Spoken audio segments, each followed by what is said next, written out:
Saddle up. You're on the Lineman Life YouTube channel.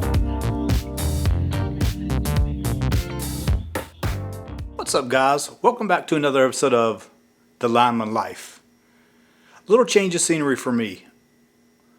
Finally working as a contractor now for a major utility company out here in California. Having a great time, seeing a different side of the utility business. And I'm actually kind of loving it, really. Today I'm going to talk about crazy customers. If you work for any type of utility, you're going to have dealings with the public. My old vice president used to call it, you are the lens of the company. You're going to have company logo on your truck. You're going to be wearing company clothes that identify you as a utility employee. You're going to have a utility ID badge to show to customers when they ask. And sometimes you get nice customers, and sometimes you get customers that aren't so nice. Some people do not like the power company. But I'll tell you one thing, when people's lights go out, everybody likes a lineman. I can tell you that 100%. When people are out there and they don't have no power, they're going to love you. But other times, there's good ones and there's bad ones. I've had them come up to me screaming, red face, blood popping, the veins in their neck about some kind of problem. And then I've had some super nice customers that, they want to give you something to drink, give you cookies or food or anything. So it could be anything. But today we're going to talk about some crazy customers that I've had some dealings with. And most of these customers I'm going to talk about, all three of them are older customers. Now, the first one, this lady was a German lady.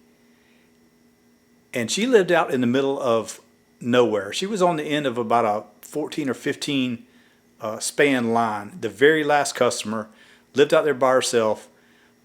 She had a bunch of dogs, and those dogs were her like companions. The dogs, she actually let them like come in the house, and like I was up there one time looking inside there, and the dogs were like crapping on the floor, and it was disgusting. But those dogs were her, her babies, and that's what she lived for. So we had to, back when I first started a long time ago, for about a year there, I was what they called a utility man, and we had to I had to help read meters. And so we used to have to go to this lady's house and read her meter, and it was terrible because, number one, she didn't like you driving up in there because you're scared you're going to run over her dogs. And so the only way to get up in there was walk.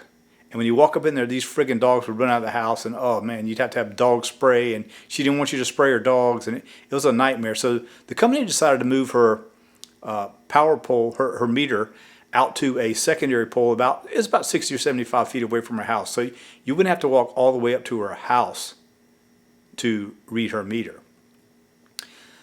Well, many times I read that lady's meter, and I would sneak up there, be very quiet. If you were quiet, you could go in there and you could get away with it. You could read it. You could turn around and walk out very slowly, and the dogs would never even hear you. I've talked about my buddy Rusty. One time my buddy Rusty was in there reading the lady's meter, and he snuck up in there, and about the time he got to her meter, this old lady comes out of the house with not a stitch of clothes on. She walks out in the yard and squats down and goes to the bathroom.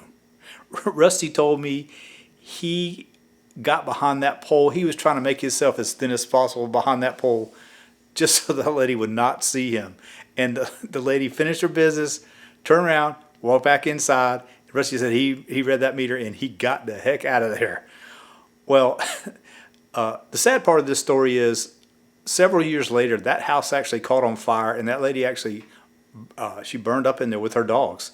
A bunch of her dogs and her. She died in that house, which is a very sad thing. But that lady was she was something else. Now, another old lady that we used to have to deal with, she owned a huge old plantation house, and it was called Hutton Plantation. Now, Hutton Plantation back in the 30s and 40s was owned by a woman named Barbara Hutton, who was the heiress to Woolworth Corporation.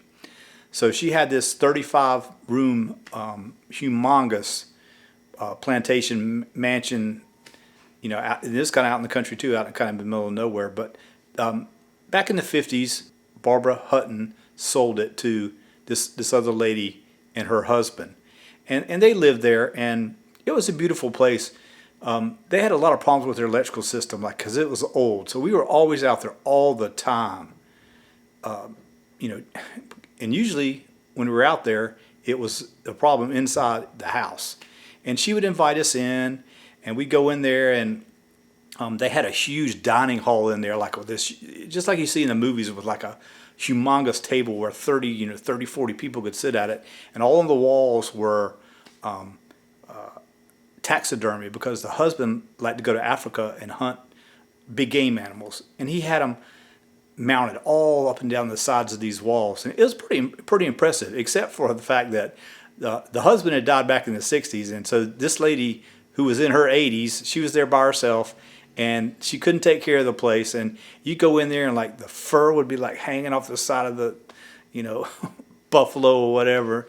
And that taxidermy was in bad shape. It was kind of bad.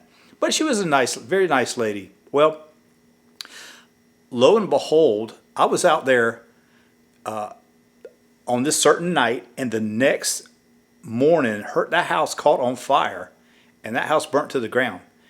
Fortunately, the fire department got her out of there, and she survived. So I never really heard much, about this lady anymore after that. Well, about a year goes by, and I'm on another call, get called out and go to a house for no power. And I go out there and check at the meter. Everything's good. So I know it's some kind of problem inside the house. So I walk up to the front door and start beating on the front door for whoever's there to come, so I could check inside. Well, I hear this voice in there go, "Hold on a minute, I'm naked." And I'm like, oh God, please, I do not want to see any 85-year-old lady naked. Okay, I just don't want to see it. Well, fortunately, she put some clothes on, but she comes to the door, and it was the same old lady that had lived down at Hutton Plantation, the same lady. And she had this wig on, and the wig was like not centered on her head, and she tried to put lipstick on it. It was like all around the outside of her lip. Oh, it was just terrible. But the nicest lady that you ever want to meet. She was just kind of like eccentric and kooky. Now, this last customer, and this is another old lady, I got a call from customer service. I was the service man for a long time, and my company we had a lot of street lights, because street lights used to make money for the company. We had thousands of them in our service territory.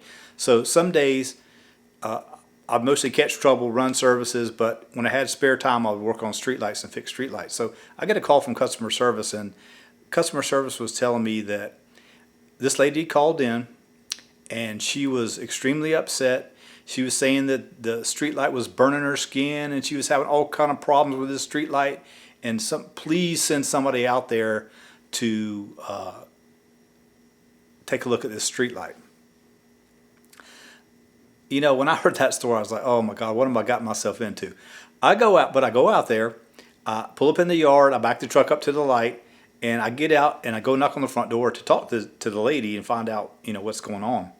And she proceeds to tell me that when the yard light comes on, the light from the light itself, if it touched her skin, it would literally like burn her skin. Her skin would be like burning, and she couldn't stand it.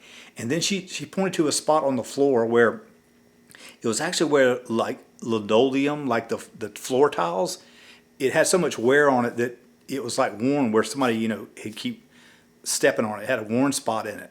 But she says that light hits my floor, and it just burns a hole in the floor. And I mean, this lady was 100% convinced that street light was was burning holes in her floor and burning her skin. So I didn't try to argue with the lady. what I did was I actually went up in the bucket. I act like I was working on the light. There was nothing wrong with that light. I came back down. I went in there and I told that lady, you know, I found a little problem with that light, but I got it fixed now and I changed everything out, and you're never going to have a problem with that street light ever again while you're here. And you know, that lady bought it 100%. We never got another call from that lady about that street light. So those are the kind of situations you're going to get yourself into. This is just a couple of old ladies that I'm talking about. Many, many, many interactions with customers I've had that are just like, sometimes, you know, I always tell people I wish I had wrote down some of the things that I've heard people say as a lineman when I'm out there, you know, talking to customers and things, because it would have been enough for like a great book. But unfortunately I didn't.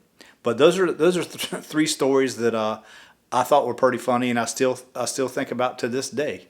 And I'm sure all three of those ladies are long gone from this earth. Well, guys, I appreciate you listening to my podcast. Appreciate you watching on YouTube. Thanks for everything. If you'd like to contact me, my email address is down in the comment section. And remember, keep safe, and you are your brother's keeper. Aloha.